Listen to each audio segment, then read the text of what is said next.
Hello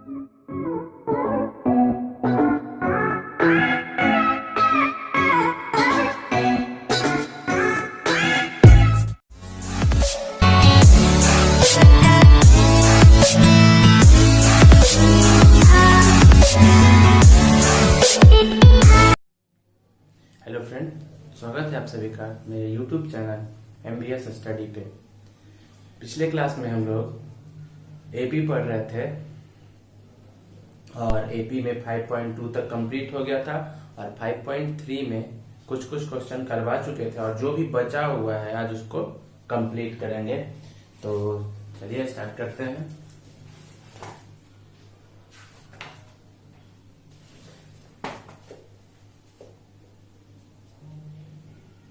question number 5 तक हो गया था। 6 नंबर देखिए, एक्सरसाइज 5.3 6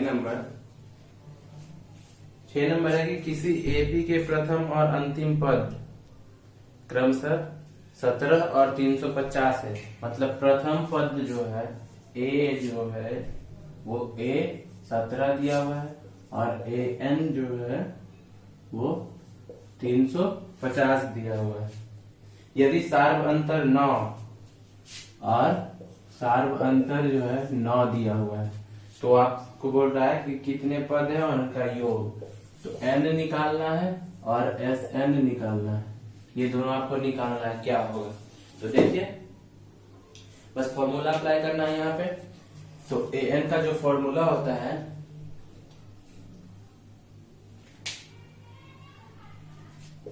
an का जो फॉर्मूला होता है a plus n minus 1 into D.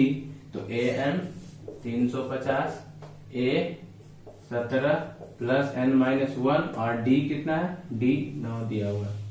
तो यहाँ से 17 इधर आ जाएगा तो 350 माइनस 17 बराबर n माइनस 1 इंटू डी।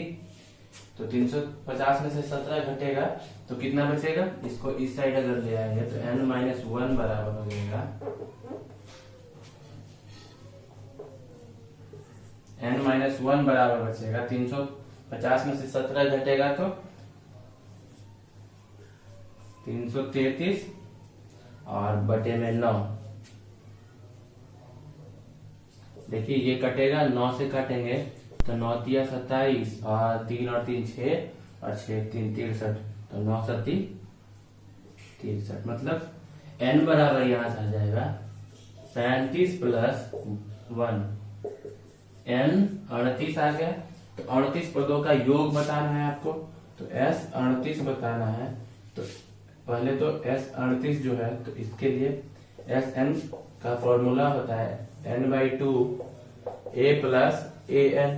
क्योंकि a और an दोनों हमको पता है। अगर an पता नहीं होता तो फिर यहाँ पे 2a plus n minus 1 into D वाला लगाते। पर जब हमको a और an दोनों पता ही है तो हम यही वाला लगा के आसानी से निकाल सकते हैं। तो देखिए n कितना है, n अभी निकाले 38 बटे 2 a 17 और प्लस an 350। तो यहाँ से ये कटेगा 19 तो 19 और ये जोड़ देंगे तो 367। ये गुना करके जो आएगा गुना करने के बाद वही आपका आंसर हो जाएगा। तो देखिए एक बार अगला क्वेश्चन है 7 नंबर कि उस एपी के प्रथम 22 पदों का योग। मतलब S22 निकालना है। S22 निकालना है जिसमें D दिया हुआ है और 22वां पद दिया हुआ है। तो देखिए 7 नंबर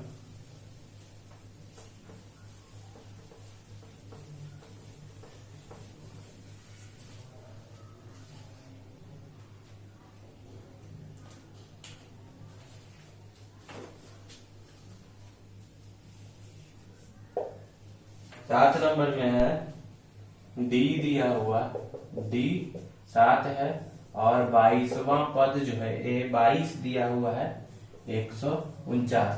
तो A22 को लिख सकते हैं A प्लस 21D बराबर 149। तो D का वैल्यू 7 तो a प्लस 21 गुने 7 बराबर 149। तो a बराबर आ जाएगा 149, a बराबर 149 और इसको साइड भेजेंगे तो माइनस, और 21 गुने 7 21 सत्ते 47, 147 हो जाएगा। तो a बराबर क्या हो जाएगा 2। तो यहाँ से a आ गया 2। अब आपको क्या निकालना है, अब 22 पदों का योग निकालना है। तो 22 पदों का योग निकालना है, S22 निकालना है। तो S22 निकालना है तो क्या हो जाएगा, S22 निकालना है तो n हो गया 22/2 a। अच्छा a n इसमें नहीं है तो इसमें 2a + n - 1 × d वाला फॉर्मूला लगाएंगे।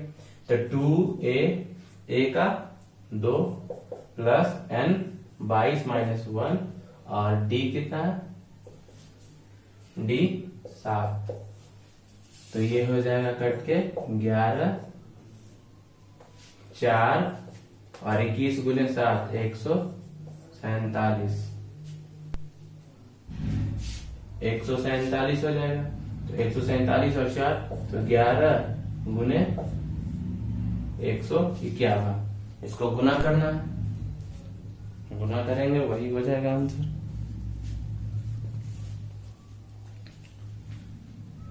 इसको गुना करिएगा, जो भी गुना करके आएगा। ऐसे तो 11 से गुना करने में है कि 151 और 151, मतलब 1 6 6 1 1661 आएगा। इसका 1661 हो जाएगा आंसर। 22 पदों का योग 1661।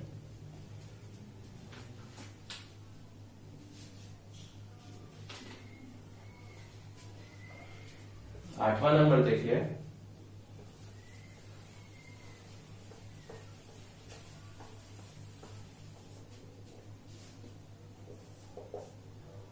आठ में है कि प्रथम 51 पदों का योग ज्ञात करना है जिसके दूसरे और तीसरे पद दिया हुआ है।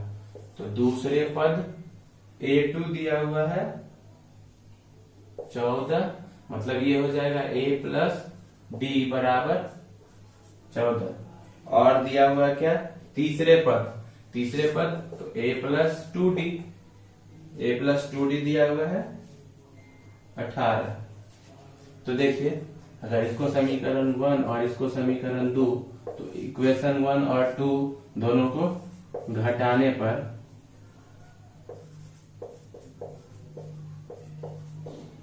एक में से 2 को घटा देंगे तो क्या हो जाएगा, एक कट जाएगा, यहाँ -d बराबर बचेगा -4। तो d बराबर 4 हो जाएगा और d का मान कोई भी समीकरण में रख सकते हैं, समीकरण 1 या 2 कोई में भी। तो समीकरण 1 में रखने पर 1 में रखेंगे d का मान, तो क्या हो जाएगा, d का मान 1 में रखेंगे तो a + d बराबर 14 है। तो a + d बराबर 14 है तो a बराबर हो जाएगा 14 - d का 4, मतलब a बराबर 10 आ गया। तो यहाँ से अब Sn निकालना है आपको, 51 पदों का योग। तो S51 निकालना होगा।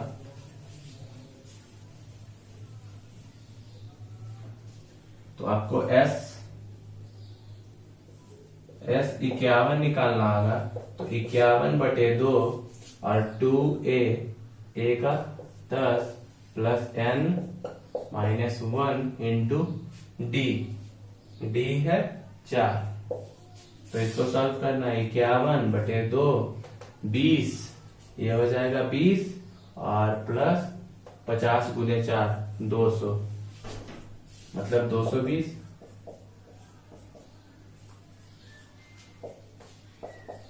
110 कट के आएगा, 200 + 20 220 हो जाएगा। तो 110 हो जाएगा, 110 को 51 करना। तो 51 को 111 से करेंगे तो 51 और ये 1 6 5 इतना हो जाएगा, 5610 हो जाएगा। 51 गुने 110 करेंगे तो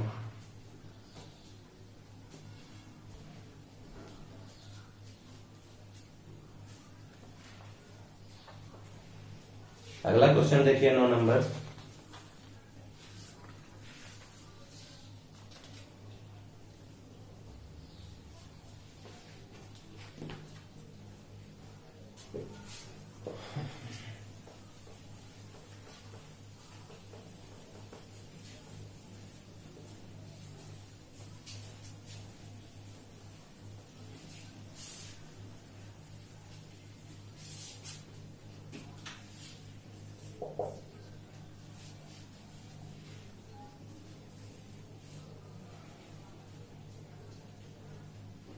9 नंबर है, यदि किसी एपी के प्रथम 7 पद का योग 49 और 17 का योग 289 है, मतलब 7 पदों का योग S7 जो है वो 49 है और 17 पदों का योग 289 है। हाँ, तो यहां से इसको सॉल्व करना है।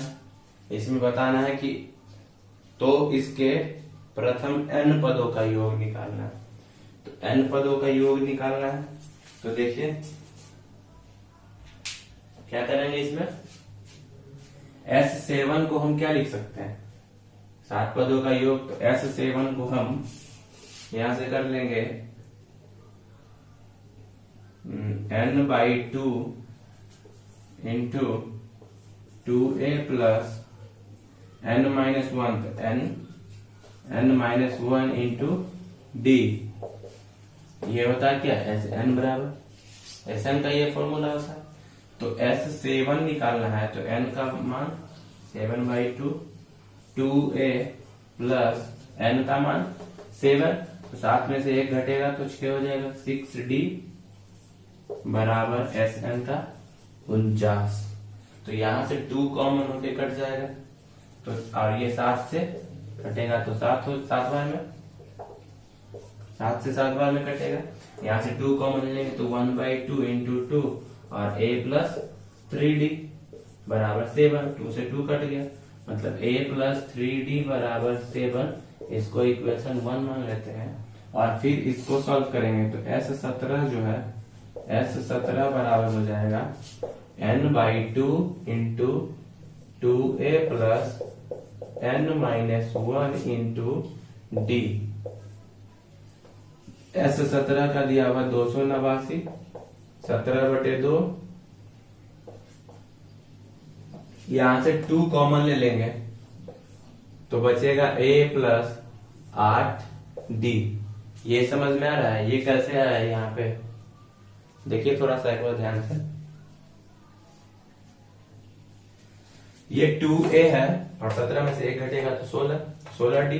दोनों से 2 कॉमन ले लिए, तो कॉमन लेने के बाद यहाँ से बचा क्या, यहाँ से 2 कॉमन हो गया तो बचा 1 और ये 16d था तो कॉमन हुआ 2 तो बचा गया 8। तो 2 से 2 कट जाएगा और 17 से इसको काटेंगे तो 17 बार। तो यहाँ पे आ जाएगा a प्लस 8d बराबर 17, इक्वेशन 2।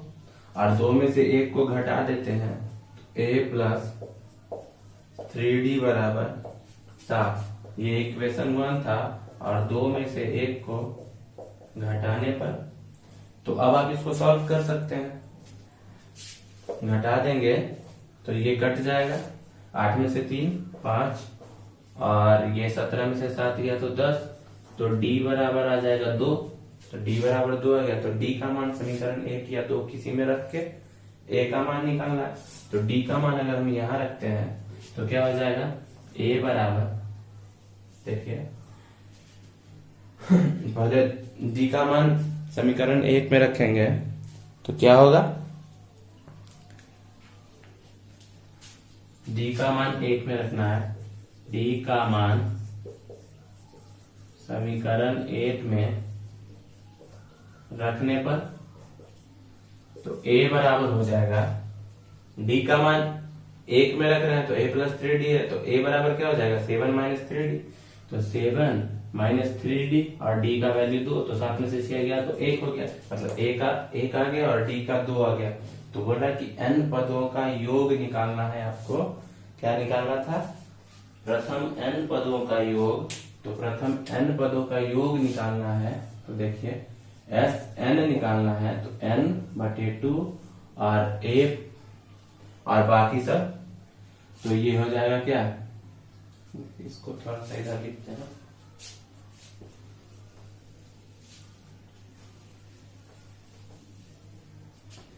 n पदों का योग निकालना था, तो Sn बराबर हो जाएगा n/2 2a प्लस, तो 2a के जगह पे 1 n-1, n दिया हुआ नहीं है, n पदों का ही योग निकालना, इसलिए जहां जहां n है तो यह n ही रह जाएगा।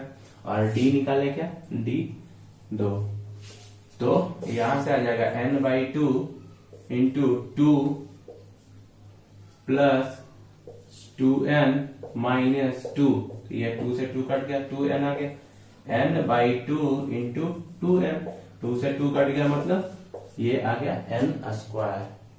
तो इसमें प्रथम n पदों का योग n² आ गया, तो वही हो जाएगा। अगला क्वेश्चन देखिए 10 नंबर।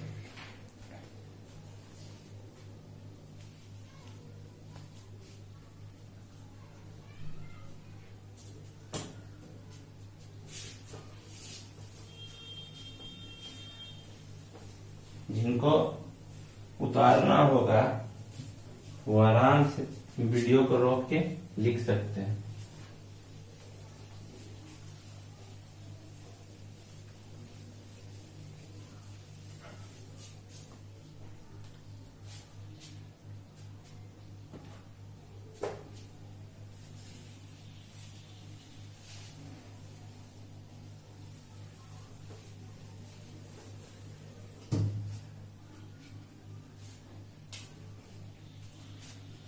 देखिए 10 नंबर, 10 का 1 है।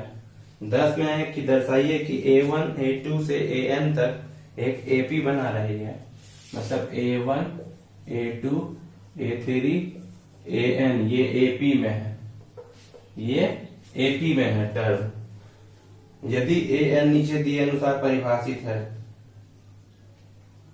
AN बराबर बोल रहा है क्या कि AN बराबर 3 + 4n है, तो आपको इसमें क्या करना है, और नीचे देखिए लिखा हुआ है कि साथ ही प्रत्येक स्थिति में प्रथम 15 पदों का योग भी ज्ञात करना है। तो यहां से पहले हमको निकालना होगा an बराबर, अगर ये दिया हुआ है तो n बराबर हम 1 रखते हैं, तो a1 हो जाएगा 3 + 4 × 1 मतलब 4 और 3 7 हो जाएगा।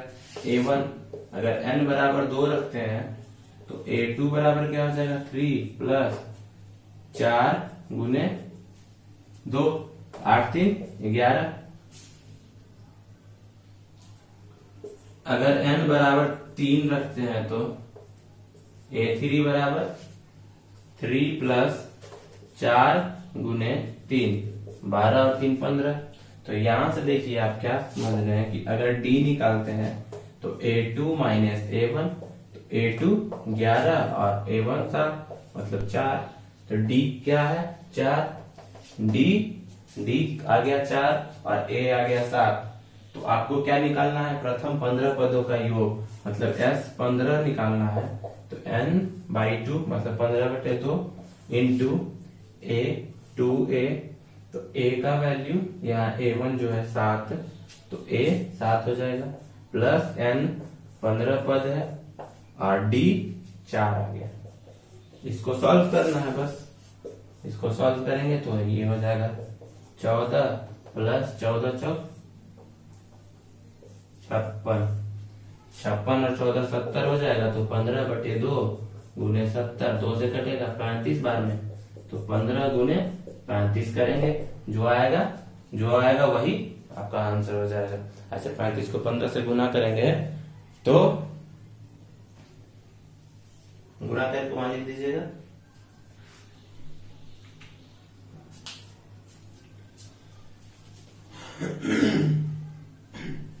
इसी तरह इसका दूसरा भी है इसी तरह दूसरा आप बना लीजिएगा। जैसे दूसरा में दिया हुआ कि an बराबर 9 - 5n, 9 - 5n, तो अगर 1 रखेंगे तो 9 - 5 मतलब 4 हो जाएगा। a2 क्या हो जाएगा, 9 - 5 से 10 गया तो -1 हो जाएगा, और a3 निकालेंगे तो 9 - 15 तो -8 हो जाएगा, नहीं -6 हो जाएगा। तो यहाँ से d निकाल लेंगे और उसके बाद s 15 निकाल लेंगे, 15 पदों का योग निकालना है तो इस तरह से हो जाएगा 10 नंबर। 11 नंबर देखिए,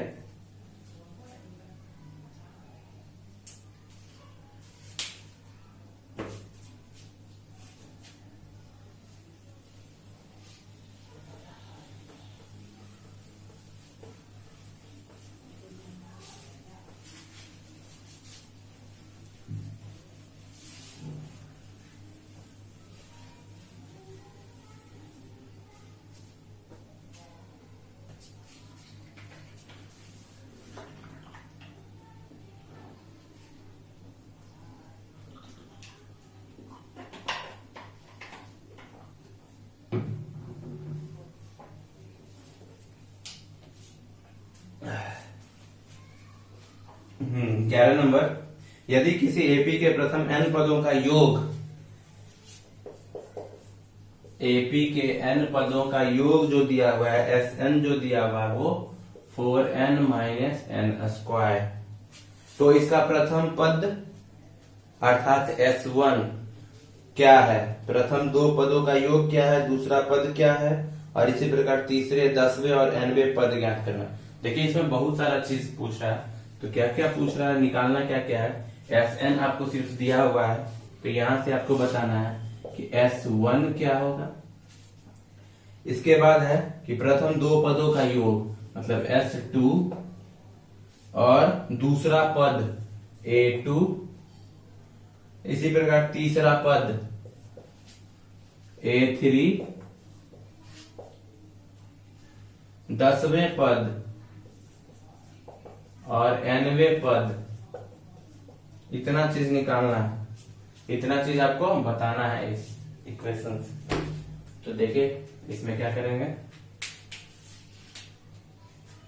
तो अगर यहां भी वही सेम कंडीशन है कि n बराबर 1 रखेंगे तो S1 क्या हो जाएगा, 4 माइनस 1 मतलब 3 हो जाएगा। n बराबर 2 रखेंगे तो S2 बराबर हो जाएगा, n है तो 4 गुने 2 माइनस 2 का स्क्वायर 4, तो 8 में से 4 घटेगा तो 4 हो जाएगा। n बराबर 3 रखेंगे तो S3 जो हो जाएगा वो क्या हो जाएगा, 4 गुने 3 12 और 3 का क्यूब, 3 की n होती है 27, तो ये हो जाएगा क्या, माइनस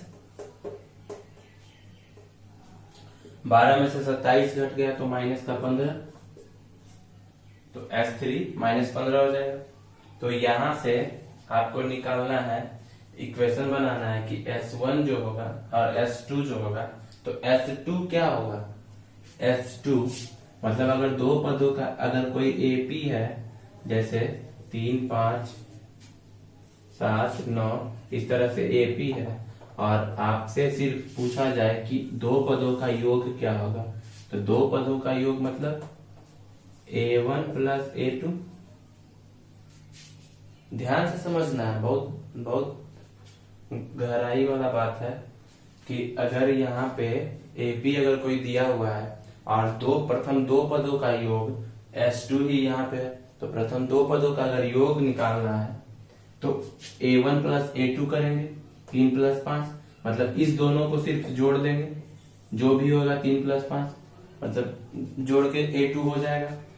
अगर A3 निकालना हो तो 3 पद जोड़ेंगे, A4 निकालना हो तो 4 पद जोड़ेंगे, मतलब प्रथम 3 पद या प्रथम 4 पद को जोड़ने पे तीसरा 3 पदों का योग या जितना पदों का योग होगा वो निकलेगा। तो यहां से हम इक्वेशन बना सकते हैं इससे। देखिए S1 क्या हो जाएगा, S1 जो है मतलब प्रथम एक पदों का योग, और एक पदों का योग मतलब खुद वही हो गया, मतलब A1 बराबर 3 है, A2 बराबर A2 नहीं, यहां से A1 प्लस A2 बराबर 4 है, दो पदों का योग, तो A1 तो 3 है, मतलब A2 बराबर क्या आ गया, तो 4 में से 3 1, 4 माइनस 3 हो गया तो 1 आ गया A2। वैसे ही अगर 3 पदों का योग है तो A1 प्लस A2 4 है, तो A3 क्या आ जाएगा, तो A3 क्या आ जाएगा, तो A3 जो हो जाएगा वो माइनस का 15 और माइनस 4 मतलब माइनस 19 हो जाएगा। तो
कि यहाँ पे ये 9 होता 3 का स्क्वायर, तो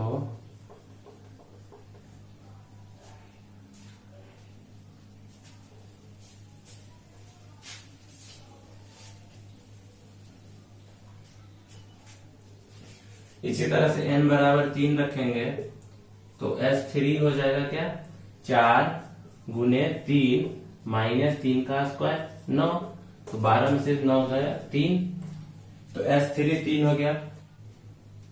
देखिए तो यहां से S1 तो हो गया, S1 3 हो गया, S2 4 हो गया, मतलब S1 3 हो गया, S2 4 हो गया। A2 निकालना है तो A2 के लिए S2 माइनस S1 करेंगे, तो S2 कितना है 4 और S1 3, मतलब 4 में से 3 घटा तो 1, तो A2 भी आ गया 1, A2 हो गया 1।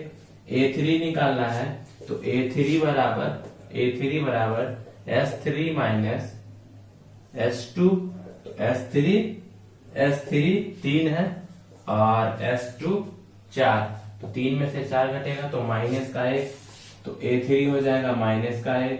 अब क्या निकालना है, A10 निकालना है, तो A10 बराबर S10 माइनस S9, तो S10 माइनस S9, तो देखिए यहां से इसमें n का वैल्यू 10 रख के निकालना है और यहाँ रखना है, और 9 रख के फिर वैल्यू वहां रखना है, तो 10 रखेंगे तो हो जाएगा 40 हो जाएगा, 4 गुना 10, तो ये हो जाएगा 40 और माइनस 10 का स्क्वायर मतलब माइनस 100, और माइनस S9 रखेंगे तो 9 गुने 4 36, और माइनस 9 का स्क्वायर 81, तो माइनस 36 और माइनस 81, मतलब ये ब्रैकेट में रहेगा और बाहर निकालेंगे तो प्लस का 81 हो जाएगा। इसको सॉल्व करना है, इसको सॉल्व करके जो आएगा यहाँ पे लिख देंगे, तो ये 136 और 40 80 40 120, 121 में से 136 घटेगा तो माइनस का 15 हो जाएगा, तो माइनस का 15 हो जाएगा। A10 an निकालना है तो an बराबर क्या हो जाएगा, Sn माइनस Sn माइनस 1, तो ये आपको सॉल्व कर लेना।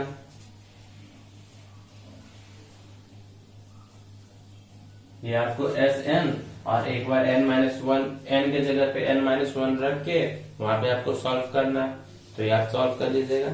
अगला क्वेश्चन देखिए 12 नंबर, प्रथम 40 धन पूर्णांकों का योग याद कीजिए जो 6 से विभाजित है, तो 6 से विभाजित है। प्रथम 40 धन पूर्णांक का योग 6 से विभाजित है, तो मतलब 6 12 18 ऐसे करके 40 पदों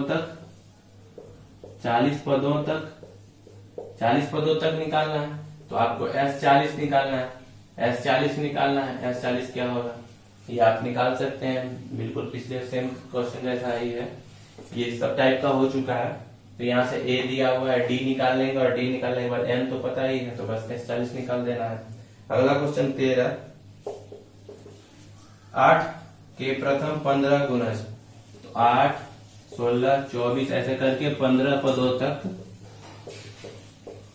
पदों तक योग निकालना है, मतलब S15 क्या हो जाएगा, तो इसमें बस सेम क्वेश्चन है दोनों। 14 देखिए, 0 और 50 के बीच विषम संख्याओं का योग, तो 0 से 50 के बीच पहला विषम संख्या कौन होगा, 1 3 5 7 9 11 ऐसे करके 50 तक, तो लास्ट कौन होगा 49, तो इसका योग निकालना है। तो योग निकालने के लिए पहले इसमें क्या करेंगे, पहले n निकालेंगे, तो n बराबर क्या हो जाएगा, an 49 माइनस a बटे d कितना है 2 का डिफरेंस है, तो बटे 2 प्लस 1, 49 में से 1 गया तो 48 बटे 2 24 प्लस 1, मतलब n बराबर 25 आ गया, तो S25 बराबर क्या होगा, तो 25 पदों का योग यहाँ निकालना है, 25 पदों का योग निकालना है, तो ये भी आप निकाल सकते हैं, बस फॉर्मूला रख के उसका वैल्यू पुट करके निकालते जाना है। इतना भी नहीं करिएगा आप लोग तो क्या करिएगा फिर।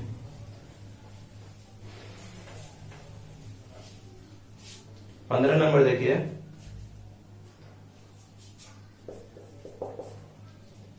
निर्माण कार्य से संबंधित किसी ठेके में एक निश्चित तिथि के बाद कार्य को विलंब से पूरा करने के लिए जुर्माना लगाने का प्रावधान इस प्रकार है कि पहले दिन के लिए 200 रुपया, दूसरे दिन के लिए 250, तीसरे दिन के लिए 300, अर्थात प्रत्येक उत्तरोत्तर दिन का जुर्माना अपने से ठीक पहले दिन के जुर्माने से 50 रुपया अधिक है।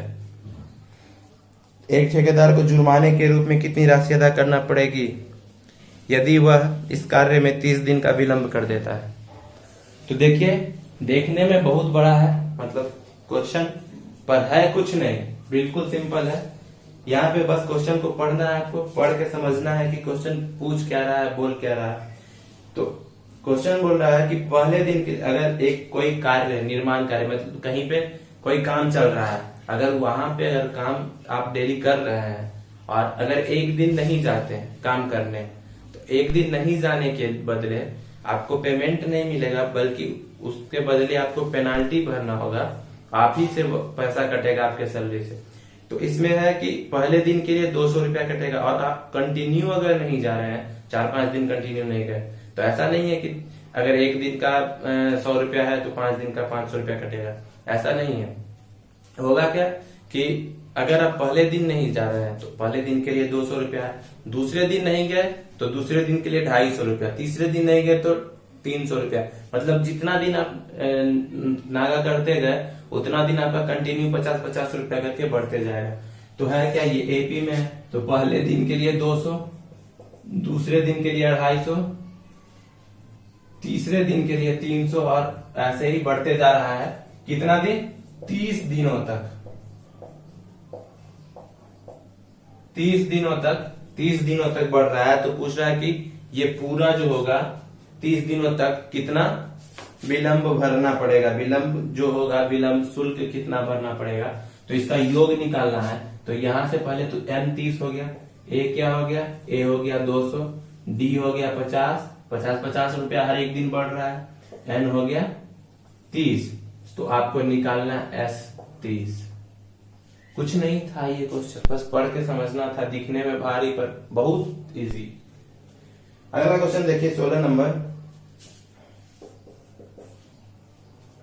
किसी स्कूल के विद्यार्थियों को उनके समग्र शैक्षिक प्रदर्शन के लिए 7 नगद पुरस्कार देने के लिए 700 रुपए की राशि रखी गई है। 7 नगद पुरस्कार है और 700 रुपए की राशि। यदि प्रत्येक पुरस्कार अपने से ठीक पहले पुरस्कार से 20 रुपया कम है तो प्रत्येक पुरस्कार का मान बताना। देखिए, तो ये लैंग्वेज है थोड़ा सा कि अगर टोटल 700 रुपया है, योग 7 पुरस्कार का, और बोल रहा है कि अगर पहला x है, x रुपया है पहले पुरस्कार का, तो दूसरे पुरस्कार का क्या हो जाएगा, x - 20 हो जाएगा, तीसरे पुरस्कार का क्या हो जाएगा, x - 40 हो जाएगा, मतलब इससे 20 रुपया घट गया, ये फिर 20 रुपया, फिर अगला क्या होगा, x - 60 हो जाएगा। ऐसे ही करते 7 बार है, मतलब 7 पदों तक है, ये 7 पदों तक है ऐसा, तो 7 पदों तक पहले इसका योग निकालना है, और योग दिया हुआ क्या, S7 निकालना है, S7 निकालना है, S7 निकालना है। और आपको A मान लिए हैं कि हम लोग माने हैं ये बात कि पहले दिन का x रुपया, दूसरे दिन का x - 2 है। अगर आप मानते हैं कि एक पहले दिन का पुरस्कार, मतलब पहला पुरस्कार जो है, पहले पुरस्कार की राशि x रुपया है, तो क्वेश्चन में खुद बोल रहा है कि उसके बाद वाले सारे पुरस्कार 20-20 रुपया कम होते जाते हैं। तो A जो है x रुपया है, ठीक। D कितना है, 20 है, 20 रुपया D है, तो x - 20 मतलब 20 घटते जा रहा है, और n कितना है, 7 है। तो अब आप यहाँ पे निकाल सकते हैं, और S7 जो है वो दिया हुआ है कि 700 रुपया है, S7 निकालना नहीं था, S7 700 रुपया दिया हुआ था। तो आपसे पूछ रहा था कि प्रत्येक पुरस्कार का मान बताना है, तो आप x का मान निकालिएगा, जो मान आएगा उसमें से 20-20 घटाते जाइएगा, और सारे पुरस्कार का मान बता दीजिएगा। तो ऐसे हो जाएगा ये 16 नंबर, एक बार देखिए।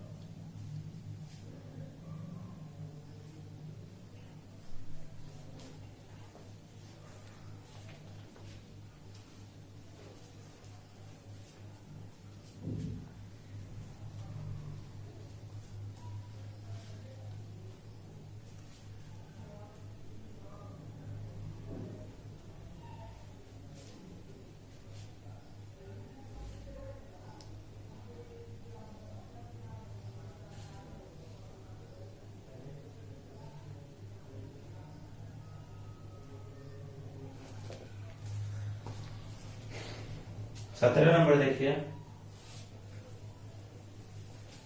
बस लैंग्वेज दिया हुआ है, लैंग्वेज पढ़ के डरना नहीं है कि नहीं समझ में आ रहा। लैंग्वेज वाला सबसे इजी होता है एपी। लैंग्वेज दिखने में जितना भारी है कि मतलब इतना बड़ा बड़ा क्वेश्चन दे दिया है, पर पढ़ने के बाद समझ में आता है कि कुछ नहीं है उसमें, ध्यान से अगर पढ़ते हैं तो। देखिए 17 नंबर में क्या है कि एक स्कूल है, एक स्कूल के विद्यार्थियों ने वायु प्रदूषण को कम करने के लिए स्कूल के अंदर और स्कूल के बाहर पेड़ लगाता है। और पेड़ इस तरह से लगाता है कि अगर कक्षा 1 है, मतलब पहली कक्षा है, तो पहली कक्षा का विद्यार्थी 1 पेड़ लगाएगा, दूसरी कक्षा का 2 पेड़ लगाएगा, तीसरी कक्षा का 3 पेड़ लगाएगा, मतलब सब सीरियल वाइज लगाएगा, मतलब सब अपना जिस कक्षा में है जो उतना पेड़ लगाएगा। तो इस तरह से कक्षा 12 तक होता है, कक्षा 12 तक होता है। और हर एक कक्षा का 3 सेक्शन है, तो 3 सेक्शन है। अगर कक्षा 1 वाला 1 लगाता है, दूसरे वाला 2 लगाता है, तो ऐसे करके कितना होगा 12। और हर एक का 3 सेक्शन है, तो 3 सेक्शन है तो पहले सेक्शन में 3 हो जाएगा, इस सेक्शन में क्या हो जाएगा 3, 6 हो जाएगा, 9 हो जाएगा, और 3 का मल्टीप्लाई में हो जाएगा, तो 12 या 36 हो जाएगा। और इस सबका योग पूछ रहा है, तो सबका योग निकाल देना है आपको, S12 निकालना है। S12 निकालना इस तरह से है कि A बराबर हो जाएगा 3, D बराबर हो जाएगा 3, 6 में से 3, तो 3 3 बढ़ते जाएगा।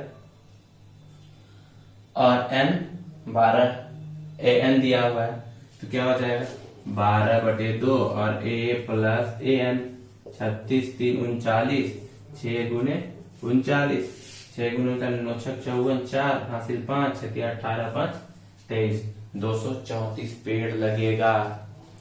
कितना पेड़ लगेगा 234। बस समझना था और लिखना था। दिखने में कितना बड़ा था क्वेश्चन।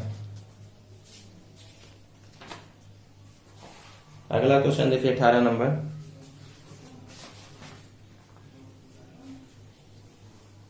18 नंबर देखिए,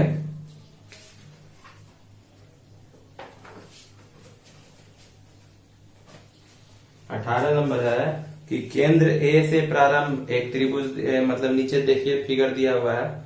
केंद्र ए से प्रारंभ करते हुए बारी बारी से केंद्रों ए और बी को लेते हुए त्रिज्या 0.5 सेंटीमीटर, 1 सेंटीमीटर, 1.52 और इसी तरह बढ़ते जाना है। अर्धवृत्तों को खींचकर एक सर्पिल स्पाइरल बनाया गया है, जैसा कि आकृति में दिखाया गया। 13 क्रमागत अर्धवृत्तों से बने इस सर्पिल की कुल लंबाई क्या होगी। तो ये सिर्फ आपको इतना लैंग्वेज सिर्फ उलझाने के लिए देता है, पर है क्या कि देखिए पहले वृत्त जो है उसके त्रिज्या 0.5, दूसरी के 1.0 और तीसरी 1.5 और 2.0, ऐसे ही करते करते कितना है अर्धवृत्त 13 है, 13 अर्धवृत्त है, तो 13 पद हो जाएगा। ये 13 पद होता है। और टोटल का क्या बोल रहा है कुल लंबाई मतलब जोड़ देना है, तो योग निकालना है। तो यहाँ पे भी S13 निकालना है, S13 निकालना है। A हो जाएगा 0.5, D निकालेंगे, देखिए A हो जाएगा 0.5, D हो जाएगा 0.5, 0.5 बढ़ते जा रहा है, n हो जाएगा कितना 13। तो यहां से आपको S13 निकाल लेना है। बस इसको सॉल्व करना है, सॉल्व करिएगा। अगला क्वेश्चन देख लेते हैं। 200 लट्ठों को ढेरी के रूप में इस प्रकार रखा जाता है। सबसे नीचे वाली पंक्ति में 20, उससे अगली वाली पंक्ति में 19, उससे अगली वाली में 18 और इसी तरह से रखा जाता है। ये 200 लट्ठे कितनी पंक्तियों में रखे गए हैं तथा सबसे ऊपरी पंक्ति में कितने लट्ठे हैं, देखिए।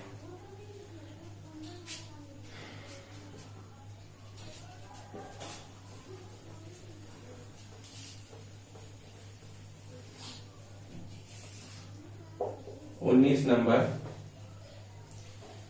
200 लट्ठे है, मतलब कुल लट्ठे कितना है 200। ये मतलब योग जो है SN दिया हुआ है कि 200। ये आपको समझना है, समझने वाली बात है कि 200 लट्ठा है और अलग अलग पंक्ति बनाया गया है तो उतना ही लट्ठा से रहेगा। मतलब सारी जितना भी पंक्ति होगा उसमें जितना भी लट्ठों रखा हुआ रहेगा उस सब का योग दिया हुआ है 200। तो SN 200 हो गया। पहली पंक्ति में कितना है 20। देखिए पहली पंक्ति में 20 है, दूसरी में 19 है, तीसरी में 18 और इसी तरह करते करते लास्ट कोई पंक्ति आएगा जहां पे लास्ट हो जाएगा। मतलब लास्ट होने का मतलब ये है कि उस पंक्ति तक का योग जो है 200 पूरा जाना चाहिए, पूरा हो जाना चाहिए। तो वहां तक का पंक्ति रहेगा। और पूछ वही रहा है कि सबसे ऊपर वाला, मतलब ये सबसे नीचे से स्टार्ट हो रहा है। जैसे पंक्ति लगा रहा है, यहां से लगा रहा है तो इसमें 20 है, इसमें 20 लट्ठा रखा हुआ, फिर इसके ऊपर, फिर इसके ऊपर, फिर इसके ऊपर लगा रहे हैं तो इसमें 19 है, फिर इसके ऊपर 18, फिर इसके ऊपर 17। ऐसे ही करते करते जो ऊपर सबसे ऊपर जो रहेगा इसका पूछा कि इस पंक्ति में कितना लट्ठा होगी।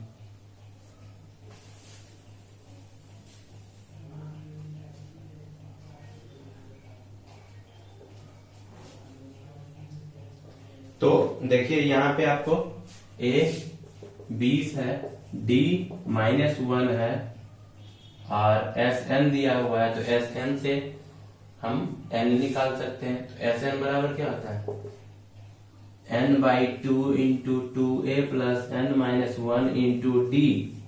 SN 200 है और n/2 A दिया हुआ है 20, तो 20 गुने 2 40 हो जाएगा और n -1 इंटू D का -1। यहां से सॉल्व करेंगे तो n/2 मतलब n/2 और 40,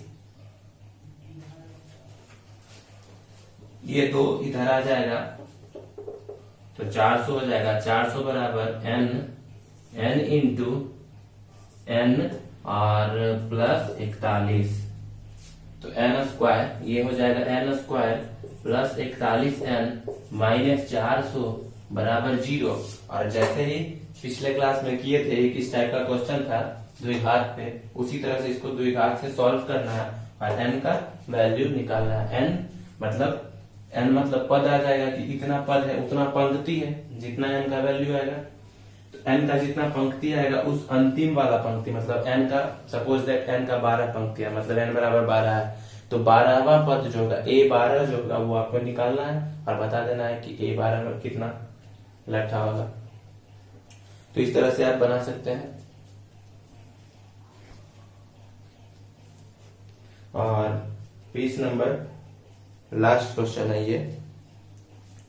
एक आलू दौड़, मतलब आलू दौड़ है में प्रारंभिक स्थान पर एक बाल्टी रखी हुई है जो पहले आलू से 5 किलोमीटर की दूरी पर है तथा अन्य आलुओं को एक सीधी रेखा में परस्पर 3 मीटर की दूरी पर रखा गया है। इस रेखा पर 10 आलू रखे गए हैं। देख जितना है ना इस तरह का सब सिर्फ उलझाने का काम करता है, पर असल में कोई दम है ही नहीं सब क्वेश्चन में। वो है कि ये है ठीक। यहाँ पे आपको एक बाल्टी है,